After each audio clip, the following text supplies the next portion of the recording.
सबसे पहले ये जान लो कि रासायनिक अभिक्रियाएं जो है कितने प्रकार की होती हैं। तो रासायनिक अभिक्रियाएं देखो ये कितने प्रकार की होती हैं। पहला है संयोजन या योगात्मक अभिक्रिया, दूसरा है विस्थापन या प्रतिस्थापन अभिक्रिया, तीसरा है वियोजन। वियोजन को अपघटन अभिक्रिया भी कहते हैं। वियोजन अभिक्रिया 3 प्रकार से होती है। पहले ऊष्मीय अपघटन, दूसरा विद्युत अपघटन, तीसरा प्रकाश अपघटन। घबराइए मत, इसके बारे में हम लोग अभी विस्तार से पढ़ेंगे। फिर चौथा है द्विविस्थापन अभिक्रिया, पांचवा है उपचयन व अपचयन अभिक्रियाएं, छठवां है ऊष्माक्षेपी तथा ऊष्माशोषी अभिक्रियाएं, सातवां है रेडॉक्स अभिक्रिया। संयोजन या योगात्मक अभिक्रिया क्या होती है, ध्यान समझना।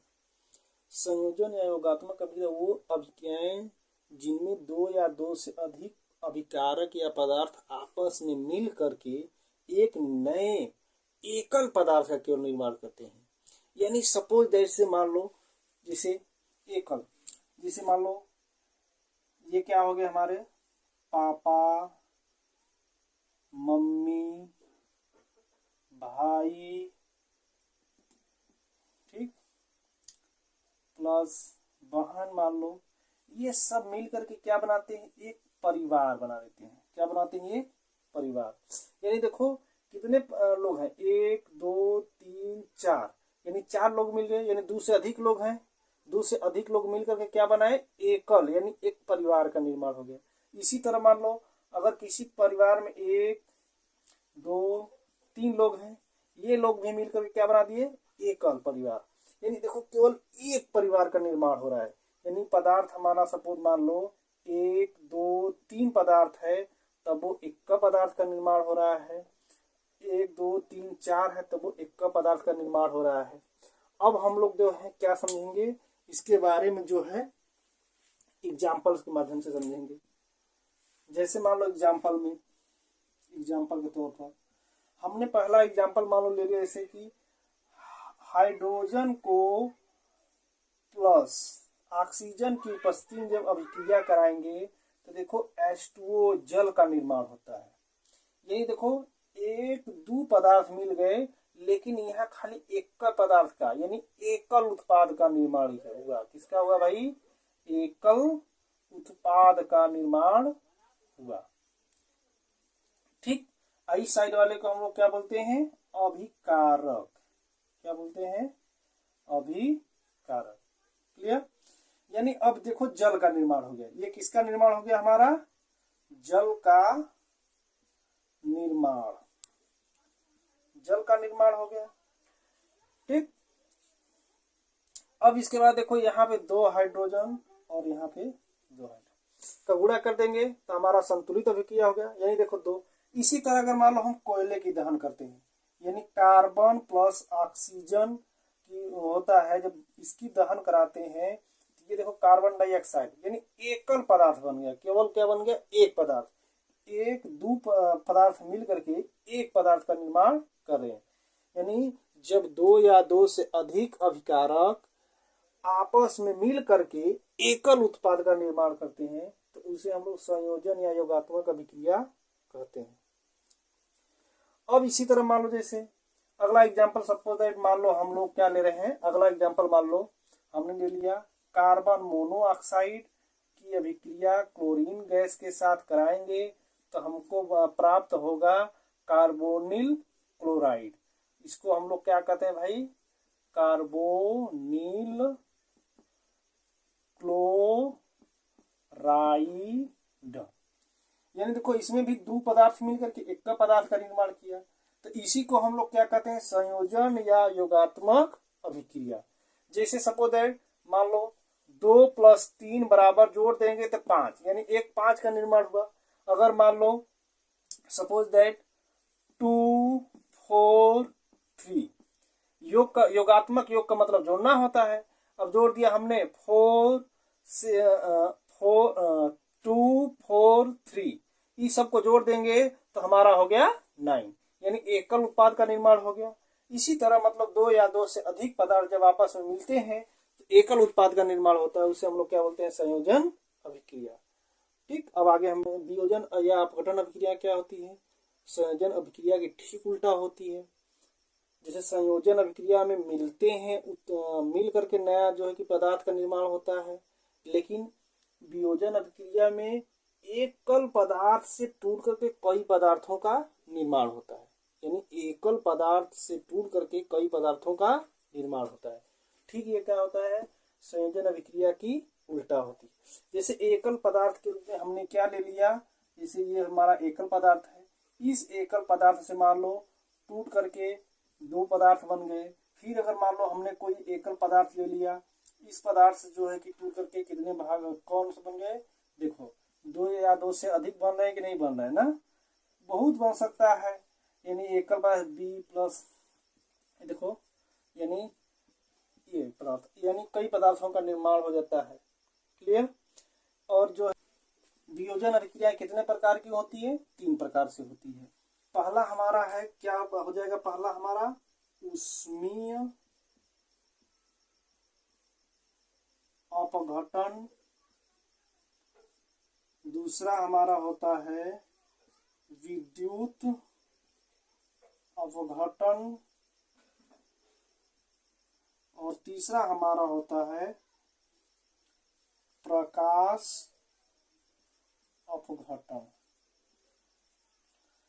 ऊष्मीय अपघटन क्या होता है, यानी इसमें जब अभिकारक को ऊष्मा दे करके उसको 2 या 2 से अधिक भागों में अपघटित कराया जाता है, तो उसे हम लोग बोलते हैं ऊष्मीय अपघटन। जैसे अब क्या करेंगे, हमने मान लो हमने ले लिया एक पदार्थ, ले लिया कैल्शियम कार्बोनेट। कैल्शियम कार्बोनेट को हमने क्या दिया, ऊष्मा दिया, और जैसे ही हमने इसको ऊष्मा दिया, यह 2 भागों में अपघटित हो गया कि नहीं हो गया। तो अब इसी तरह ये देखो एक अकेले है, लेकिन जैसे ही हमने हीट यानी इसको ऊष्मा दिया, गर्म किया, तैसे इसमें से टूट करके 2 भागों में बिखर गया। ठीक, इसी तरह मान लो अगर हमने दूसरा एग्जांपल इसका ले लिया, दूसरा एग्जांपल के रूप में हमने ले लिया पोटेशियम क्लोरेट, यानी KCl, पोटेशियम क्लोरेट हमने ले लिया।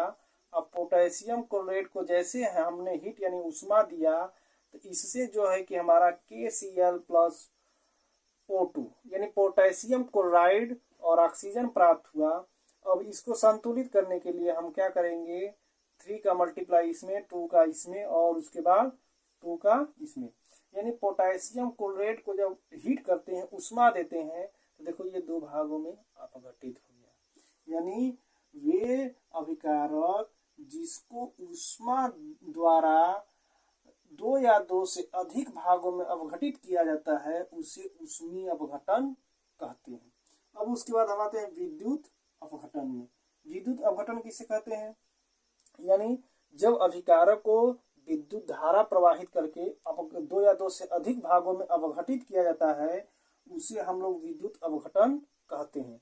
जैसे मान लो हमने एग्जाम्पल ले लिया सोडियम क्लोराइड, यानी हमने सोडियम क्लोराइड एग्जाम्पल ले लिया, इसके ऊपर हमने क्या किया भाई, विद्युत धारा जो है कि प्रवाहित किया।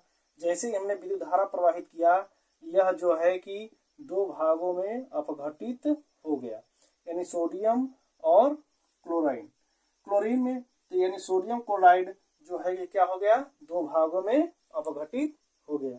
इसी तरह मान के चलो हम क्या करेंगे, दूसरा एग्जांपल देखो ले रहे हैं, यानी H2O पानी है यानी जल है, इस पे अगर हम क्या करेंगे, विद्युत धारा प्रवाहित करेंगे, तो ये भी क्या होता है, हाइड्रोजन और प्लस ऑक्सीजन में विघटित यानी अपघटित हो जाता है।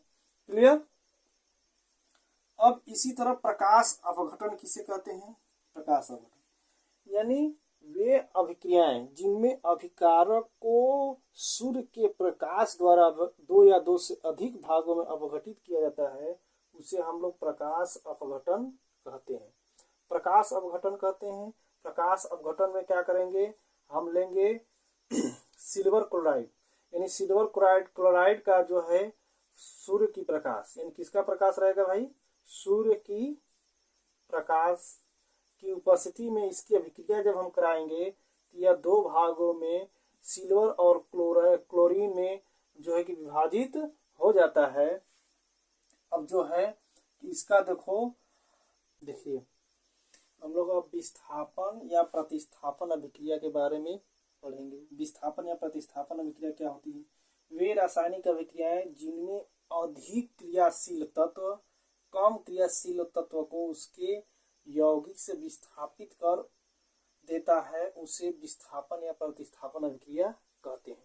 अब देखो, इसमें हम जो सक्रियता श्रेणी लिखे थे, इसी सक्रियता श्रेणी के हिसाब से हमको पता चलेगा जो सबसे ऊपर का होता है अधिक क्रियाशील तत्व होता है, और नीचे का जो होता है सबसे कम क्रियाशील तत्व होता है। यानी ये ऊपर से आएंगे तो घटते हुए क्रम में रहेगा।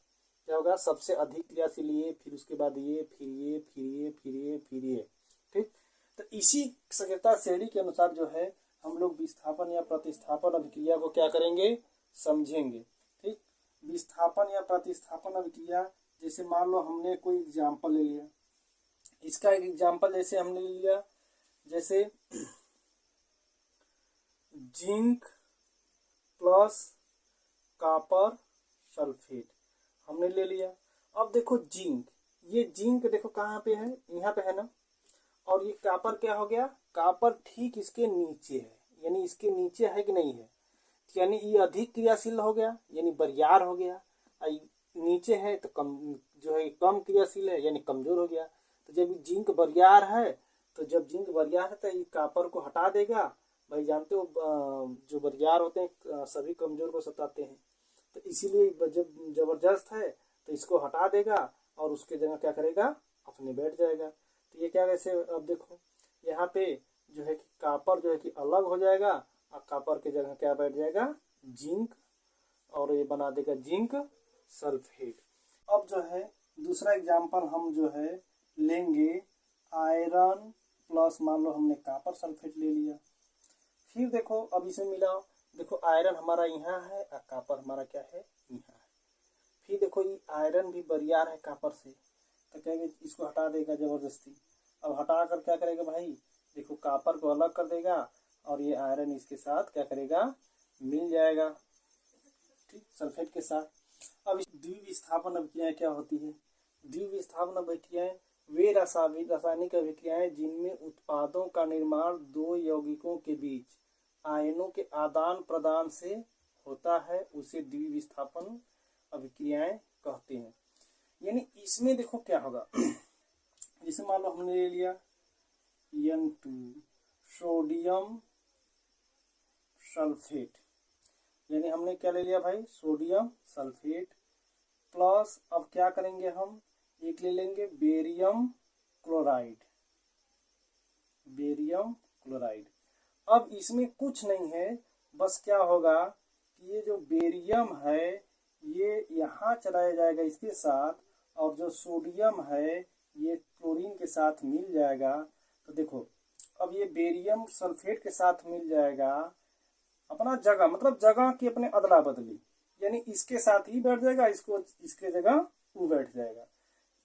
तो ये हो जाएगा बेरियम सल्फेट, और ये जब इसके साथ मिलेगा तो बना देगा सोडियम क्लोराइड। क्या बना देगा? Sodium chloride. यानी देखो बस जगह की अदला बदली कर रहे हैं ना। इसी तरह मान लो हमने दूसरा एग्जाम्पल ले लिया। अब दूसरा एग्जाम्पल में हमने ले लिया AgNO3, यानी सिल्वर नाइट्रेट। ये क्या हमारा है? Silver nitrate. जैसे मान लो हम क्या करेंगे? NaCl के साथ अभिक्रिया कराएंगे, तो NaCl के साथ अभिक्रिया कराएंगे तो ये जो हमारा सोडियम है ये नाइट्रेट के साथ चला जाएगा, और जो ये सिल्वर है हमारा क्लोरीन के साथ मिल जाएगा। तो यहाँ पे जब मिल जाएगा तो यहाँ पे जब सोडियम क्या करेगा? नाइट्रेट के साथ मिलेगा, तो ये बना देगा सोडियम नाइट्रेट NO3, और जब ये सिल्वर क्लोरीन के साथ मिलेगा तो ये बना देगा सिल्वर क्लोराइड। बस यही है, अपने जगह मतलब उसके जगह वो बैठ जाएगा और उसके जगह वो बैठ जाएगा। और जो यौगिक है, जैसे ये देखो नाइट्रेट हमारा एक होता है यौगिक के रूप में, और ये सल्फेट भी हमारा एक यौगिक के रूप में होता है। यही बस, ये उसका जगह और ये उसका जगह, बस इसी को हम लोग क्या कहते हैं? द्विविस्थापन